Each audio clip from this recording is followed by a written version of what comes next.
На захваченной врагом территории действовали подпольные комитеты большевиков и партизанские соединения.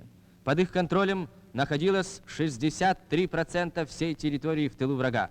К июню 1943 года партизанские соединения были сосредоточены у главных коммуникаций, и это позволило дополнить удары партизан по транспорту врага новой тактикой – тактикой рельсовой войны. 24 июня 1943 года Центральный комитет партии большевиков в Белоруссии принял решение о массированном ударе по коммуникациям.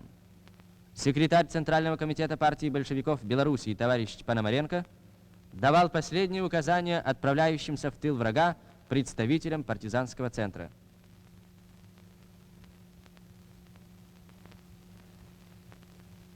Маленькие толовые шашки, заложенные одновременно на всех железных дорогах, надолго выведут из строя коммуникации противника. 28 июня в тыл врага в расположение 38 крупнейших партизанских зон были отправлены связные с точно разработанными инструкциями и грузы взрывчатки.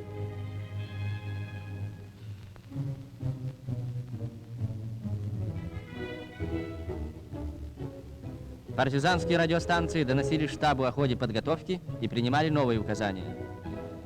Готовились в Минской области.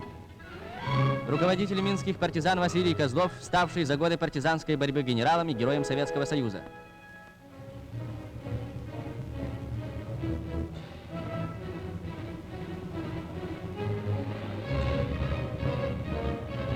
Готовились на Витебщине. В штабе у комбрига Лобанка представитель центра полковник Брюханов организовывал взаимодействие отрядов. Готовились в Бресте, Гродно, Белостоке. Один из руководителей белостокских партизан товарищ Капуста. Готовились на Могилевщине. Один из руководителей могилевских партизан товарищ Солдатенков получил последнее приказание штаба. Наступил условленный час.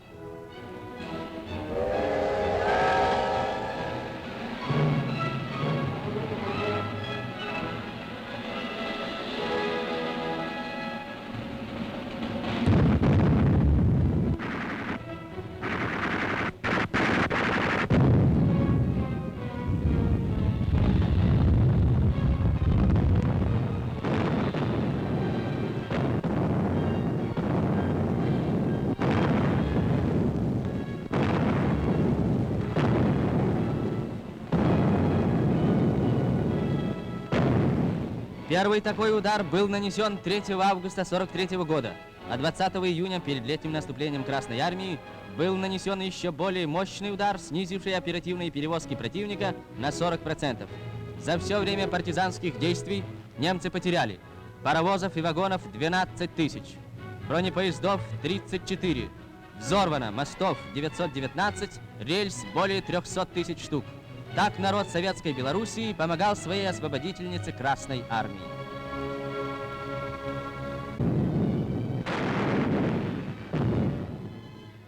Это было в Ушачском районе.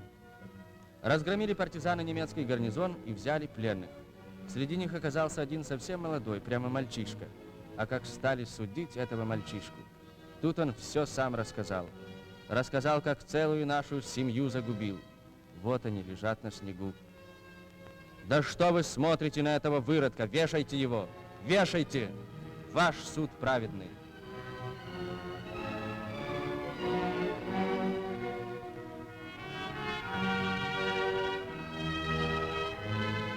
В жестокой борьбе с врагами, руководимые партией большевиков, росли и крепли партизанские соединения.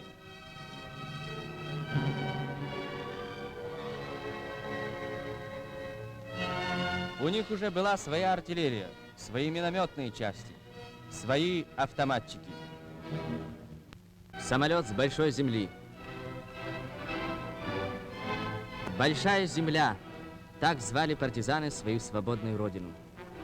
Сколько надежд было связано с ней. Как ждали прилета этого маленького У-2. Как ценен был его груз. Боеприпасы, самое дорогое. Это дороже, чем жизнь. Это смерть немцам. Дорогие подарки привозили самолеты с большой земли.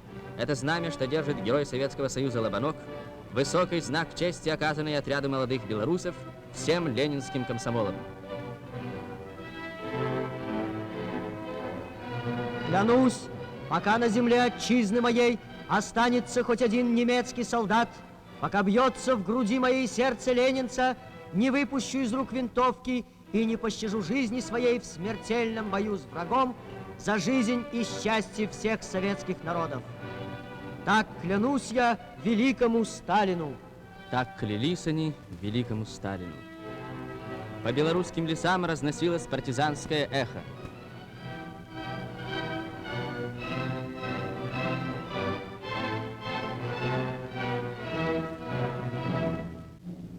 Возникали партизанские центры. Город Бегомль. Этот город в тылу врага, но здесь советская жизнь.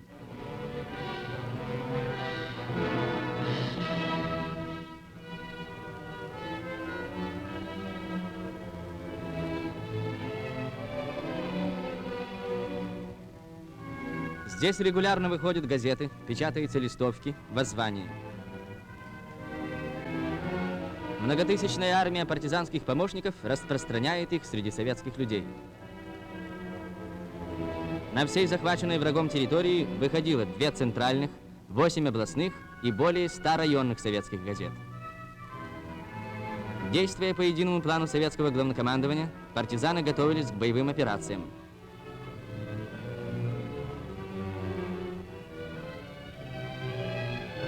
Сотни партизанских радиостанций передавали командованию Красной Армии донесения разведки из тыла врага, принимали указания партизанского центра. Партизанский район превращался в укрепленную зону, стесняя маневренность врага в тылу.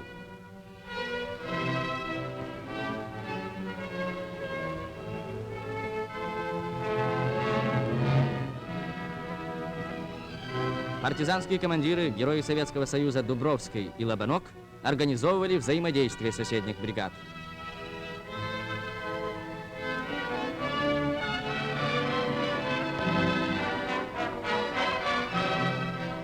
Здесь поле предстоящих жестоких схваток с отступающим врагом.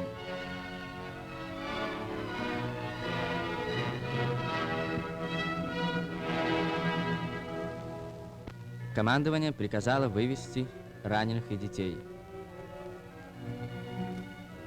чтоб не слыхали они ни стрельбы, ни стонов матерей и отцов своих, чтоб никогда больше не были они в фашистской неволе.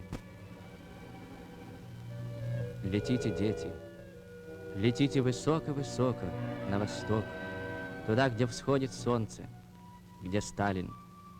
И помните, дети, когда вернетесь вы сюда вместе с победой и не застанете в живых кого-либо из родных своих, знайте, погибли они за ваше счастье, за вашу долю.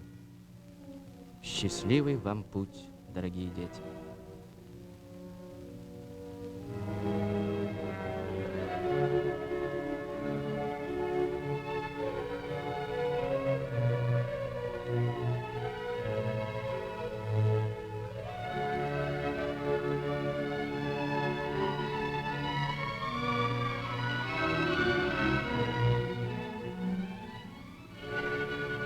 На большую землю.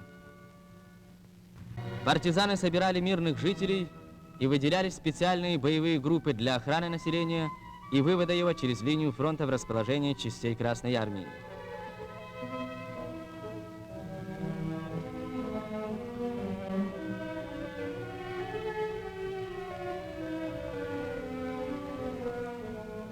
Двигаясь навстречу Красной Армии, партизаны все чаще и чаще сталкивались с врагом.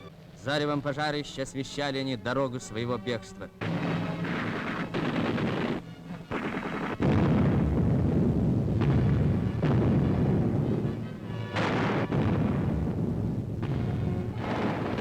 Снова пылали белорусские села, пылали мирные дома, колхозные постройки.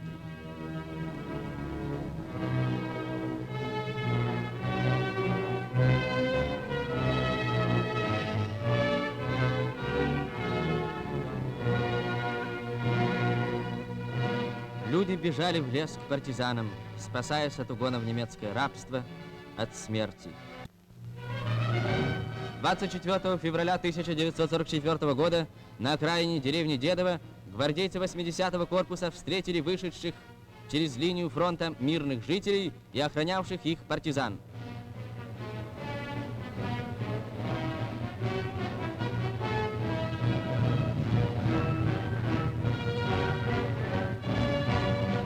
В одном только Быховском районе было вырвано из фашистского плена более 8 тысяч советских людей.